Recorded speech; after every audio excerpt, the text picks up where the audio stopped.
I never thought a single photo could burn my entire world to ashes. Not a blurry one. Not something vague or suspicious. Crystal clear. My girlfriend. Locked in a passionate kiss. With her ex. It came in like a ghost from the past, wrapped in a simple notification on my phone while I was at work. I opened it, expecting something harmless, maybe a meme from a friend. But there it was. The kiss. Her hands in his hair. His arms tight around her waist.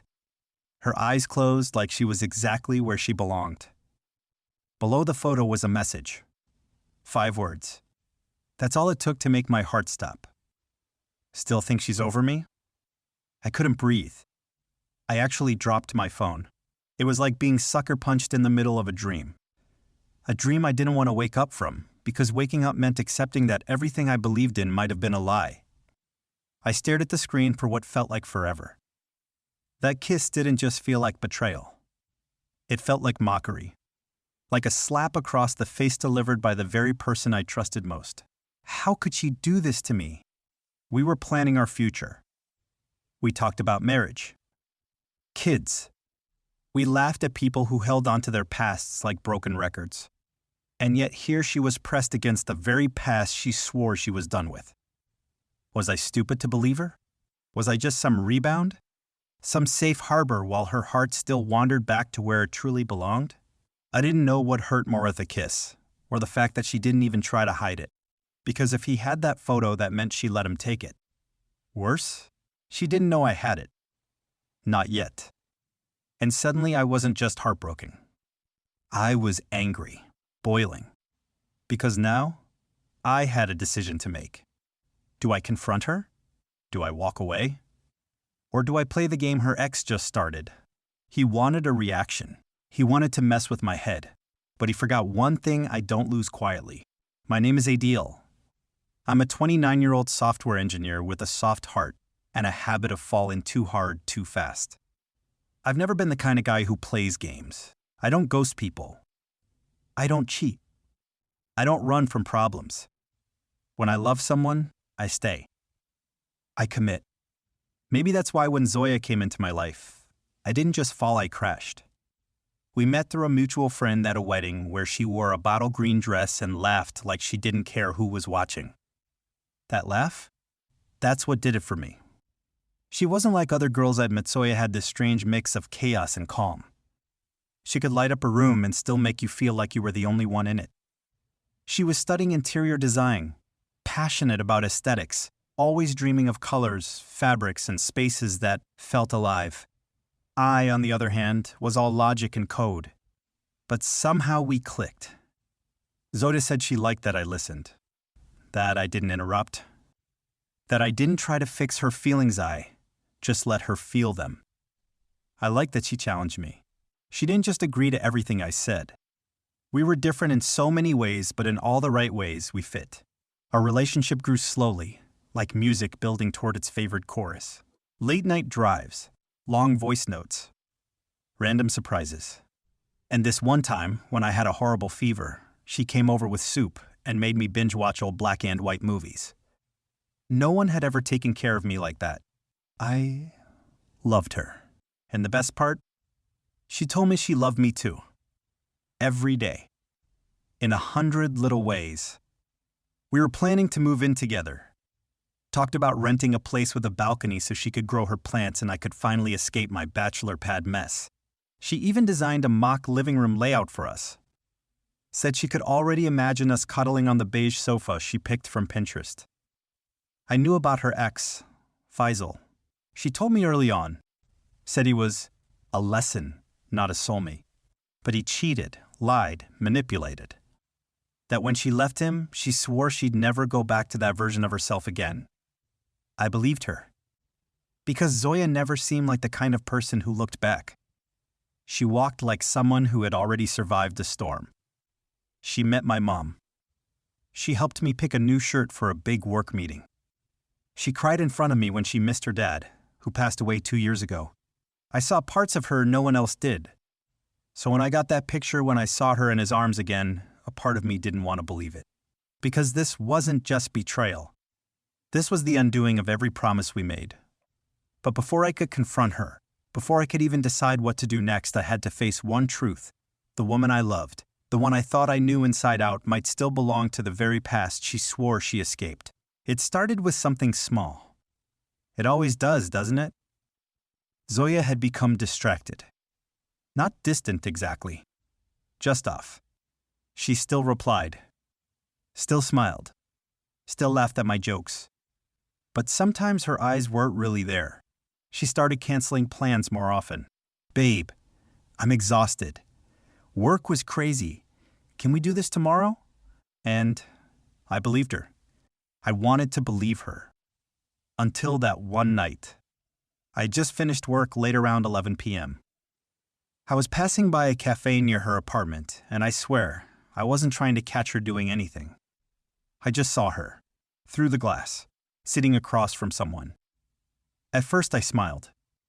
Maybe she needed some fresh air or coffee to relax. But then I saw his face. His face. Faisal. Her ex.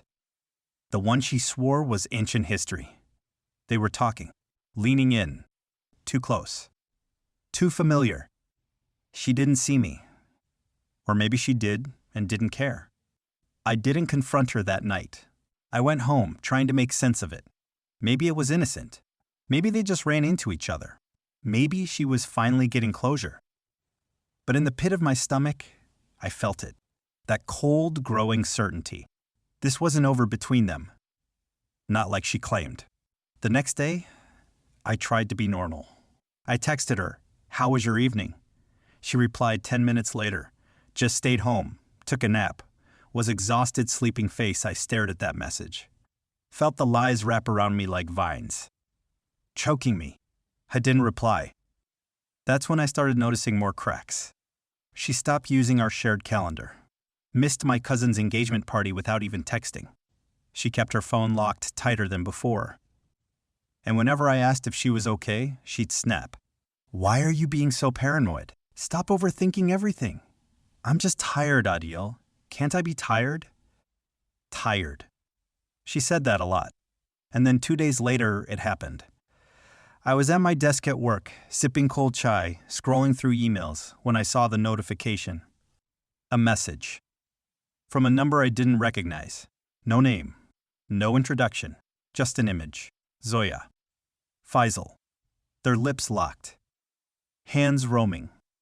And beneath it, still thinks she's over me? I can't explain the feeling. It wasn't just heartbreak. It was humiliating. Rage. Confusion. I didn't even know what to do. My fingers hovered over the screen like it was on fire. My thoughts ran in 100 directions. Did she go back to him? Was she cheating the whole time? Or worse, did she never really leave him? A million questions. No answers. But one thing became clear: this wasn't an accident. Faisal wanted me to see it. He wanted to break something. Maybe me. Maybe us. And the worst part? Zoya had no idea I knew. Yet, I didn't sleep that night. I just kept staring at my phone, opening and closing the message like the image might somehow change. But it didn't. Zoya's hands were still in his hair. His lips were still pressed against hers. And I was still here like an idiot wondering if maybe I'd misunderstood something. Denial is a strange kind of drug. It makes you rewrite reality until it feels safe again. I kept telling myself, maybe it was an old photo. Maybe it was edited. Maybe it was some cruel prank. But the timestamp was fresh, taken just 2 nights ago. The same night she told me she stayed home and took a nap. I ran my fingers through my hair, pacing my living room like a caged animal. My mind was in a war zone. One voice whispered, "She's not like that. She loves you." The other screamed, "She lied. She's playing you." I typed out a message. "We need to talk." Then deleted it. Typed again. "Are you seeing Faisal?" Deleted. How do you ask the person you love if they're betraying you? How do you look them in the eye without falling apart? I thought about calling her, hearing her voice. But what would I even say? And what if she lied again? So I waited, watched her stories, scrolled through old photos of us. Found one from our trip to Miri, her arms around me, forehead against mine, eyes closed. She looked so happy, so in love. Was it all fake? The next evening, she texted first. I miss you. Can we meet tomorrow? I feel like we've both been distant lately. I stared at that message for a full 10 minutes. She missed me? Was this guilt? Or manipulation? I replied, yeah, let's meet. Not because I wanted to forgive her. Not yet. But because I needed answers. Still, my chest felt tight. Like a storm was waiting to burst.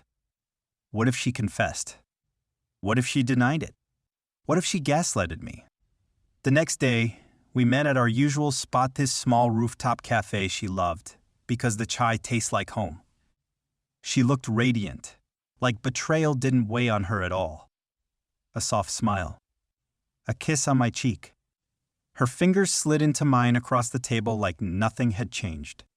You look tired, she said, brushing her thumb over my knuckles. I didn't respond.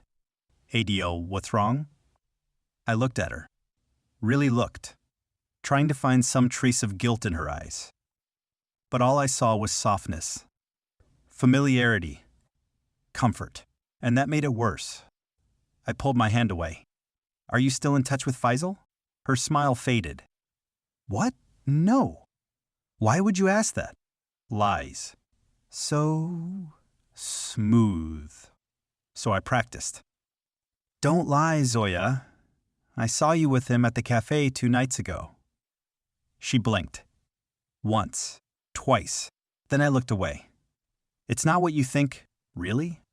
Because what I think is that you kissed him, and I have a photo to prove it. Her head snapped back toward me, eyes wide. For the first time, I saw something real. Fear. Who sent it to you? I didn't answer. I didn't need to. She knew. Adiel, it wasn't like that. Please. I swear he kissed me. I didn't want it. I laughed. Cold. Bitter. You didn't want it? Then why didn't you pull away? She opened her mouth. Closed it. Her hands trembled slightly as she reached for mine again, but I moved back. I made a mistake, she whispered. I didn't tell you because I didn't want to lose you. You didn't tell me because you knew it would hurt me. Tears welled in her eyes. I love you, Adiel. That kiss meant nothing. But it did. Because it broke something in me. And the worst part? I wanted to believe her. Even now. Even after everything. That's what hurt the most.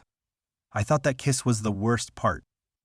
The image of Zoya in Faisal's arms haunted me for days. But I was wrong. That was just the beginning. After our conversation at the cafe, I stopped replying to her messages. She kept texting, calling, sending long voice notes filled with tears and half-baked explanations. He showed up out of nowhere. Adiela, I froze. I didn't even know what to do. Please just talk to me. But I couldn't. Because the more I listened, the more I questioned my own sanity. She said she loved me, but she kissed her ex. She said it meant nothing, but she never told me. How many more nothings were there? Still, some stupid part of me kept hoping that this was salvageable. Maybe she was really telling the truth. That she slipped up but didn't cross the line further. Then came the twist I never saw coming. One of my oldest friends, Imran, called me. He sounded hesitant, nervous, like he wasn't sure if he should say anything at all. ABL, listen, I didn't want to be the one to bring this up, but I think you should know. My chest tightened. What is it? I saw Zoya last week. At the Marriott. She wasn't alone. I swallowed. Faisal? There was a pause. No, not Faisal. Someone else. I wasn't sure at first, so I didn't say anything, but now I feel like you deserve to know. Oh, what do you mean, someone else? Some guy I didn't recognize. Tall, a bit older. Deitan. We're at the check-in desk. Together. My blood ran cold. What were they doing? It looked like they were checking in. Adiel, I'm so sorry. I didn't want to believe it either. I hung up. Couldn't even breathe. My hands shook as I opened WhatsApp and searched for Zoya's location. She had shared it weeks ago, when things were still good. I tapped it. It was still active, and right there, on the map, Marriott Hotel. She was there. Again. I wanted to scream. Break something. Not just because she lied again, but because this time, it wasn't just about Faisal. There was another guy. What the hell was going on? I jumped into my car and drove like I was possessed. No plan. No thoughts. Just rage. I parked outside the hotel, heart pounding, palms sweaty. I waited. Watched. And after 25 excruciating minutes, I saw her, Zoya, coming out of the entrance, dressed casually, sunglasses on, phone in hand. And next to her, a man. Not Faisal, not anyone I knew. Older, confident, well-dressed. He touched her back briefly as they walked toward a car. She smiled at him. Not awkward, not scared. Comfortable, familiar, like they'd done this before. I couldn't breathe. What was I even looking at? She wasn't just cheating. She was living a double life. That's when it hit me. Faisal's message, the kiss photo. Maybe it wasn't jealousy. Maybe it was a warning. Maybe he wasn't trying to hurt me. Maybe he was trying to expose her. I didn't sleep that night. Again. I just sat in my car, replaying the scene outside the Marriott in my head like some twisted loop. Zoya, walking beside that man. Smiling. Unafraid. I felt sick. All the memories, the laughter, the plans we made, they collapsed like glass under pressure. The next morning, I waited outside her apartment. I didn't call. Didn't text. I wanted to look her in the eye and see if she'd lie again. When she finally stepped out, her eyes widened as she saw me by my car. Adiel, get in. She hesitated, clutching her tote bag like a shield. What's going on? Zoya, just get in. She slid into the passenger seat, tension thick between us. I didn't start the car. I just looked at her. She looked normal. Like she didn't just walk out of a hotel room with another man. Who was he? She blinked. What? The man you were with at the Marriott. Don't lie, I saw you. Her lips parted, then closed again. No excuses this time. No fake confusion. Just silence. Answer me, I snapped. Adiel, it's not what you think. I laughed bitterly. Really? Because I'm running out of versions of what this could possibly be. She looked down at her lap, then finally spoke. He's someone I met through work. A client. A client? I repeated, my voice rising. You went to a hotel with a client? I didn't sleep with him, she said quickly. It's complicated. No. It's disgusting. Tears welled in her eyes. You don't understand.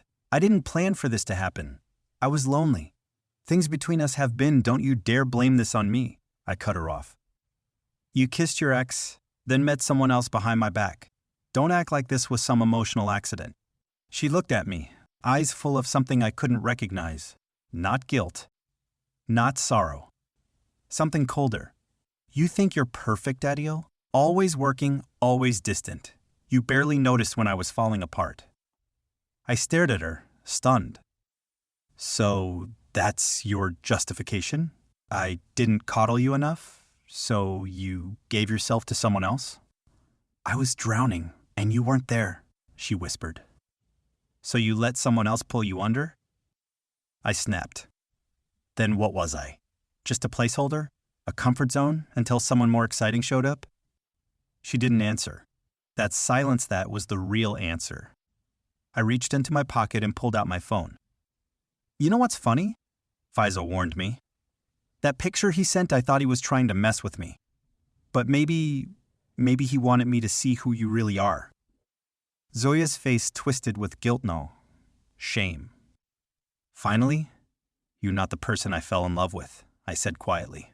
And maybe you're not the man I thought you were either, she replied, just as soft. That was it. We just sat there, two strangers in a car, hearts cracked, futures burned. And in that silence, I knew whatever we had was gone.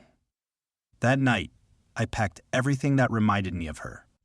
Photos, little gifts, the scarf she left in my car. I didn't burn them. I didn't throw them out. I put them in a box, sealed it, and shoved it in the darkest corner of my closet where memories go to rot. It had only been 48 hours since our last conversation in the car. She hadn't reached out since. No apology. No explanation. Just silence. Like we never existed. It hurt more than I thought it would. I didn't cry. Not really.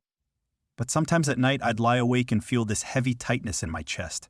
Not sadness, not anger, just this emptiness. Like someone took a vacuum to my heart and left it hollow. I guess that's what betrayal feels like. Not explosive. Not loud. Just quiet. And devastating. 3 weeks passed. I heard from Imran that Zoya quit her job. Left town. Rumor was, the guy from the hotel? Married. With kids. Of course. The universe has a sick sense of irony. Faisal texted me once. Now you know. I didn't do it to hurt you. I did it to set you free. I never replied. I didn't need to. He was right. In the ugliest, most painful way, he set me free. Free from illusion. From half-truths. From loving someone who never truly loved me back. I started therapy, something I used to think was for people who couldn't handle life. Turns out I was one of them. And there's no shame in that. I told my therapist everything. The kiss photo. The hotel. The confrontation. I even admitted the part I hadn't said aloud to anyone, not even myself. I knew something was off long before the photo. I just didn't want to believe it. Because belief meant loss. And I wasn't ready to let go. 6 months later, I stood in front of the mirror, buttoning my shirt. Clean shave. Fresh cologne. I was heading to a dinner party a friend invited me to. Something I would have never said yes to before. But I am different now. Still healing. Still scared. But standing. Not broken anymore. The doorbell rang. I grabbed my keys. Then I stopped. My eyes fell on the box in the corner of the closet, the one filled with pieces of her. I stared at it for a few seconds. Then I picked it up, walked downstairs, and opened the front door. The night breeze hit me softly, and with one deep breath, I left the box outside, next to the trash bins. Not with anger, not with hatred, just release. As I drove off into the night, I didn't look back. Because I finally understood something. Sometimes, love doesn't die in dramatic explosions. Sometimes, it fades slowly while you're too busy holding on to notice it's already gone. And when the truth finally surfaces, it doesn't destroy you. It sets you free. Title: Her ex sent me their kiss photo to provoke me. I wondered if she'd still love him after losing all the end.